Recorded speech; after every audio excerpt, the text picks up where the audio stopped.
Shana Tova.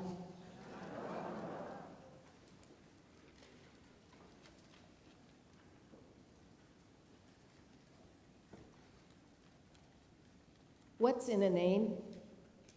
That which we call a rose by any other name would smell as sweet. Sorry, Juliet, I beg to differ.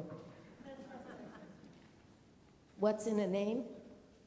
In Jewish tradition, a lot. Names matter.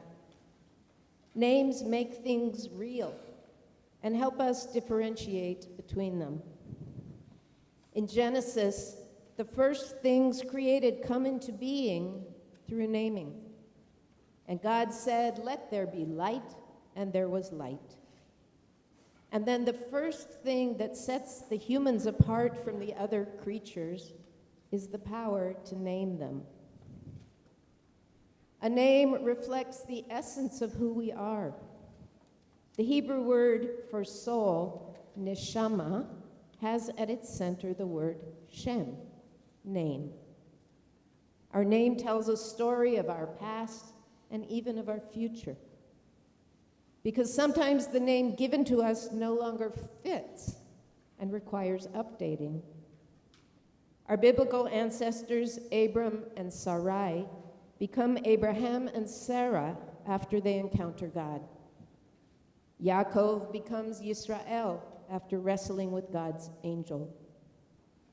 Superstitious Jews will change their names when seriously ill to divert the angel of death. When a person chooses Judaism, they choose their own Hebrew name.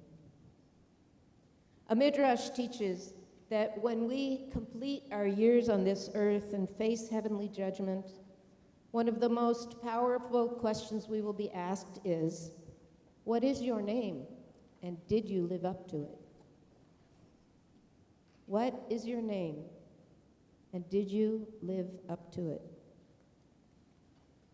Tonight, I'm not posing that question to you, although I'd encourage you to think about it over the next 10 days. I'm posing that question to the reason we are all here, Rosh Hashanah. Because Rosh Hashanah is neither the original name of this holy day, nor its only name. In the Torah, this day is called Yom Teruah, the day of loud blasts. Several centuries later in the Mishnah, it gets the now familiar name Rosh Hashanah, the new year. In our liturgy, it's called Yom Hadin, day of judgment, Yom Zikaron, day of remembrance, and Yom Harat olam, the birthday of the world. Freud notwithstanding, I actually have a visual aid for you.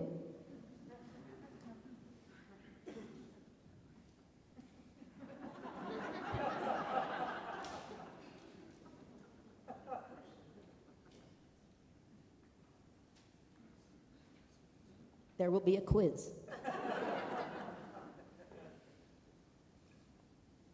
So, if names tell a story, what is the story here? And what can it tell us about how we can make the most of this day? We'll start with the earliest name, Yom Teruah, loud blast day, bringing to mind the soul-stirring sound of the shofar.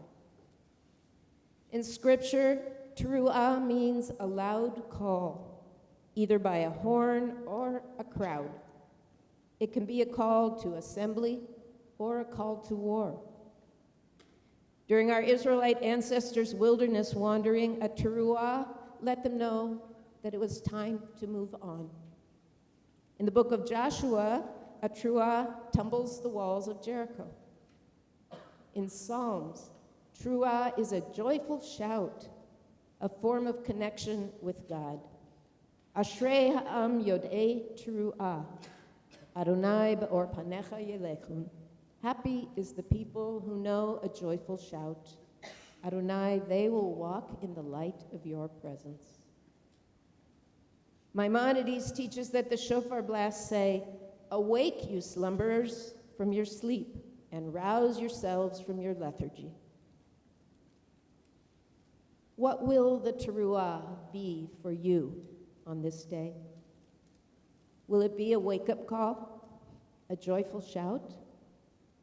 Perhaps a call to assemble and work together toward a goal, or to move forward on your journey. A reminder to pay attention and live fully awake. Can it tumble the walls that separate you from your loved ones? Next, Yom Zikaron, Day of Memory. This is an allusion to our and God's remembrance of our deeds of the past year. It is our mandate to reflect on our hits and misses at doing what is good and right. It is an opportunity to remember with gratitude all the good things God has done for us in the past year. Or if you don't believe in God in that way, simply to remember the good with gratitude. On the other hand, Jacob Milgram suggests that Yom Zikaron is supposed to remind God to go easy on us. Following King David, who pleads, "Chataot neurai ufishai al tizgor." Do not remember my youthful sins and transgressions, Adonai. Remember what's in my favor, as befits your goodness. What memories will this day awaken in you? And what will they awaken in God? Will you respond to those memories with contrition or compassion, regret or resolve, disappointment or gratitude, despair or hope? Which brings us to the next name in our liturgy, Yom Hadin, Judgment Day. The Unatana Tokef prayer paints a picture of each of us passing before God, who sits in the heavenly court, inscribing our fates for the year ahead. Who shall live and who shall die? Who by fire, who by water, and so on.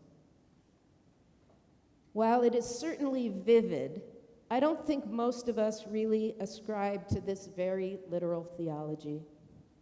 I can tell you that I, for one, do not believe that God purposefully causes the illnesses and accidents and other tragedies that can befall us at any moment.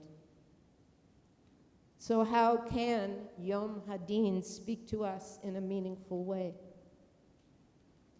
First, is that this is our opportunity to look with discernment at our deeds and relationships over the past year.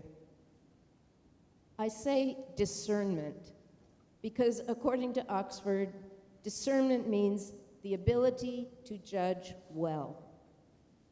It's much too easy to judge ourselves or others too quickly and either too lightly or too harshly. It's much harder to judge honestly. Raise your hand if over the past year you never once misjudged someone or jumped to a wrong conclusion about them.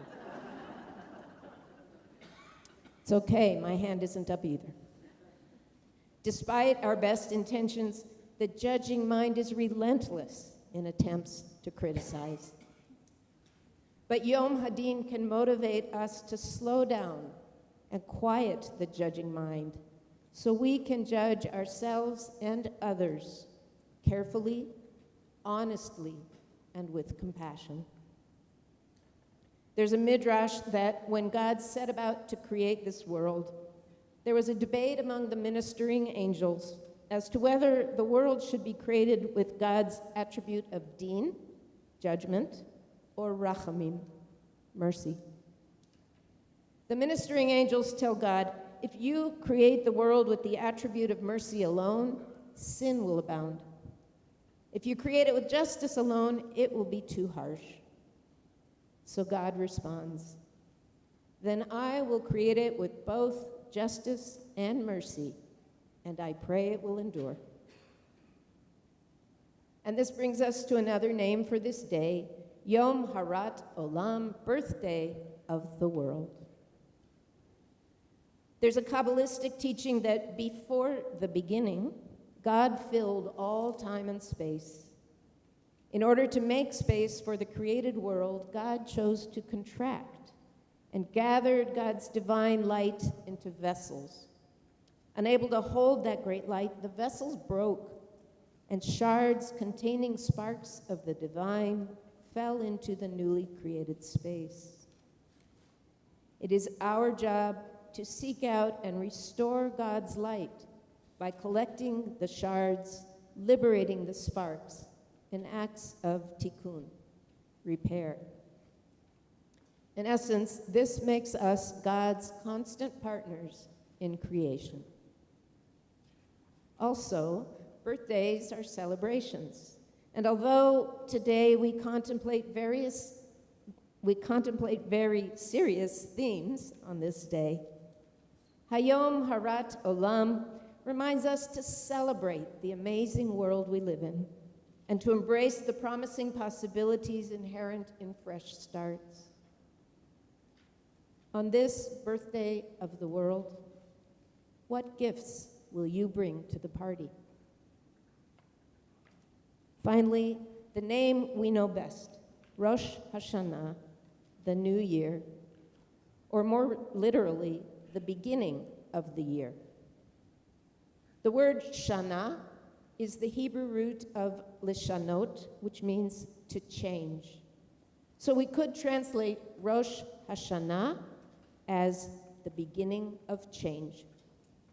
This is a time to begin making the changes we know are needed but perhaps have put off, and to face up to the changes that are beyond our control. Frankly, it feels like we've had enough change already, thank you very much. But we know that, like it or not, change will happen. And what matters is how will we respond to it? Will we fight it, flow with it, or embrace it? While we can't control what will happen, we can choose whether we will be responsive or reactive to change. Some of you know that I love language. Shana is an interesting word. It is an auto-antonym, a word with two meanings which contradict each other. For example, the word cleave can mean both cling and cut. Sanction can mean both allow and penalize. Oversight means accidental error or careful supervision. So Shana, the Hebrew root for change, also means its antonym, its opposite, repeat. A Shana, a year, is a repeat of what has come before.